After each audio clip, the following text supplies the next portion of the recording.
এই দেখেন, সবাই, সব ভাইরা ওই যে দাঁড়ায় রইছে, সবাই দাঁড়ায় রইছে। আর ভিতরে আমার যারা রইছে বসে।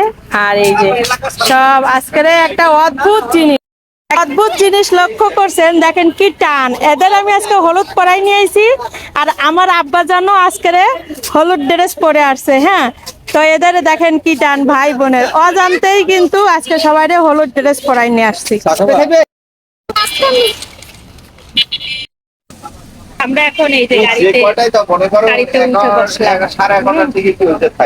গাড়ি আসতে অনেক লেট করছে, তো এই যে অবশেষে তো গাড়িতে উঠে বসতে পারলাম, এই জন্য আলহামদুলিল্লাহ। আর আমি বসলাম, আর ওদের ওদিক দিচ্ছি, যে যেখানে খুশি বসুক, আমার সমস্যা নেই। আমি হ্যাঁ তাকিয়েছে, আমি আপনার ভাইয়াকে নিলাম, এই হলো কথা। ওদের কাছে দিয়ে দিলাম, এতে তো আমার কোনো সমস্যা নেই, কিন্তু তাকে আমার কাছে লাগবে, এই জন্য তাকে আমার কাছে বসালাম। অনেক খুশি হচ্ছেন।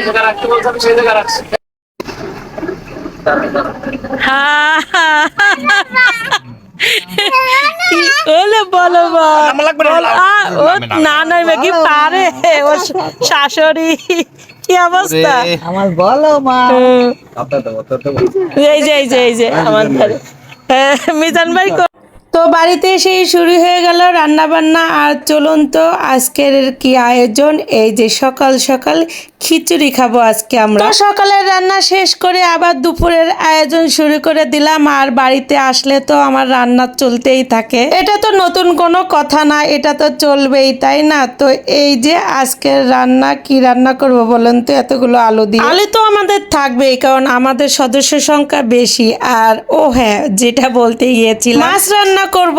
তো শুধু যদি মাছ রান্না করি, মানে মানুষ বেশি তো হবে না, এই জন্য সাথে আলুও দিলাম, আর সাথে ডাউলও রান্না করলাম। আর আজকে তো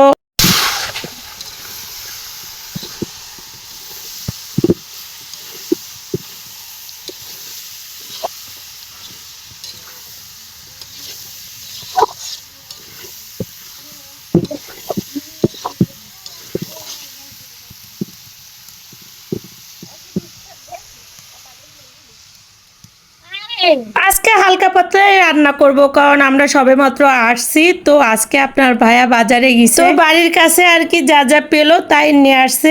আর আমাদের এখান থেকে অনেকটা দূরে আর কি হাট বসে, ওখান থেকে আজকে সব বাজার আনবে। তো কোনো রকম চলার জন্য আজকে যা একটু রান্না করি আর কি, পেট তো বাঁচানো লাগবে, তাই না? আর এক জায়গাতে আর এক জায়গায় আসলে যা হয় আর কি।